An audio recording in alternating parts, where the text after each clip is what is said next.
سورہ بقرہ کی آیت نمبر 46 ہے، الذین یظنون، وہ لوگ جو اس بات کا گمان رکھتے ہیں کہ انہم ملاقو ربہم، کہ انہوں نے اپنے رب سے ملاقات کرنی ہے، وانہم الیہ راجعون، اور بے شک اپنے رب کی طرف لوٹائے جائیں گے۔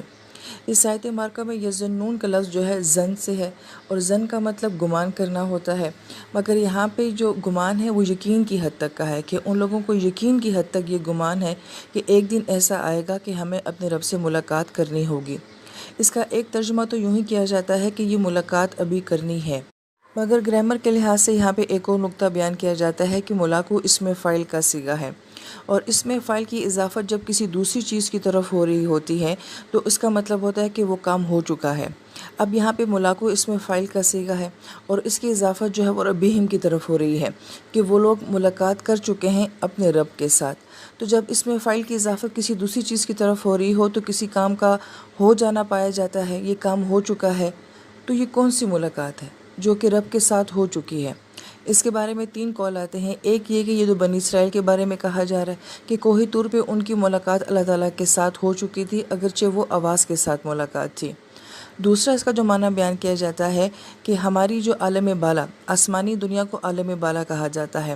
ہر روح کی وہاں پہ اللہ تعالیٰ سے ملاقات بھی ہو چکی ہے، آمنا سامنا بھی ہو چکا ہے، بات چیت بھی ہو چکی ہے، تو گویا کہ ہر روح اللہ سے ملاقات پہلی ہی آسمانوں میں کر کے آ چکی ہے، اب دوسری ملاقات جو ہے ہماری حشر کے دن ہوگی۔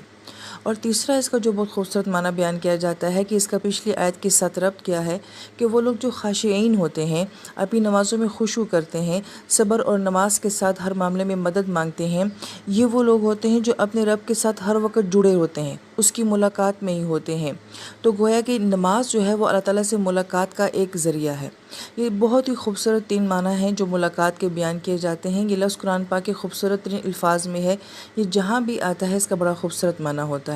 پیچھے بھی آپ نے اس لفظ کو پڑھا کہ آدم علیہ السلام نے ملاقات کی کلمات کے ساتھ، یہی لفظ ہے، ملاقو کا لفظ ہی آ رہا ہے، تو گویا کہ وہ ملاقات جو کہ انسان کے الفاظ کے ساتھ ہے، قرآن کے ساتھ ہے، وہ انسان کو خوش کر دیتی ہے۔ یہاں پہ جو ملاقات کا لفظ آ رہا ہے وہ رب کے ساتھ آ رہا ہے، تو گویا کہ ایک اچھے انسان کی اللہ تعالیٰ سے جو ملاقات ہوگی وہ انسان کو خوش کر کے رکھ دے گی۔ یہ بڑا خوبصورت معنی ہے، مگر غور طلب بات یہ ہے کہ نماز کا اور ملاقات کا آپس میں بڑا گہرا تعلق ہے، تو گویا کہ ہم روز اپنی نمازوں میں اللہ سے ملاقات کر کے آ چکے ہوتے ہیں، اور یہ گویا کہ ہمارا اگر شعور بیدار ہو جائے کہ کیا میری نماز اللہ سے ملاقات ہوتی ہے، تو پھر ہمیں اپنی نمازوں پہ غور و فکر کرنا ہوگا کہ میری کیسی نماز ہے کہ مجھے اس کا احساس ہی نہیں ہوتا کہ میں اپنے اللہ سے ملاقات کر کے آ چکی ہوں۔ اور پھر آیت مبارکہ میں آتا ہے کہ بے شک وہ اپنے رب کی طرف راجعون، لوٹنے والے ہیں۔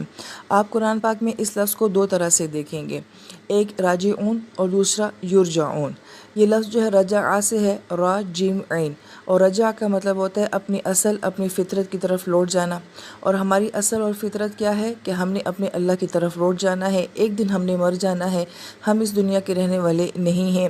اب جب یہ لفظ یرجعون سے آتا ہے تو اس کا مطلب ہے کہ انسان لوٹایا جائے گا، وہ چاہے نہ چاہے وہ بہرحال اپنے اللہ کی طرف لوٹایا جائے گا، اسے موت اچھی لگتی ہے یا نہیں لگتی ہے، اس نے بہرحال مرنا ہے، اسے حشر اچھا لگتا ہے یا نہیں لگتا، وہ اللہ تعالیٰ کے سامنے کھڑا ہونا چاہتا ہے یا نہیں کھڑا ہونا چاہتا، یہ اس کی مرضی نہیں ہے، یرجعون، وہ ہر حال میں لوٹائے جائیں گے۔ مگر جب یہ راجعون میں آتا ہے، اس میں فاعل میں آتا ہے، جیسے کہ اس آیت مبارکہ میں آ رہا ہے، تو اس کا مطلب یہ ہے کہ وہ خود چاہیں گے کہ ہم اپنے اللہ کی طرف لوٹائے جائیں۔ وہ لوگ جو کہ اپنی جن کی فطرت بیدار ہے، جن کے اندر کا انسان بیدار ہے، وہ اس عالم بالا کی ملاقات کو اپنے اندر محسوس کرتے ہیں،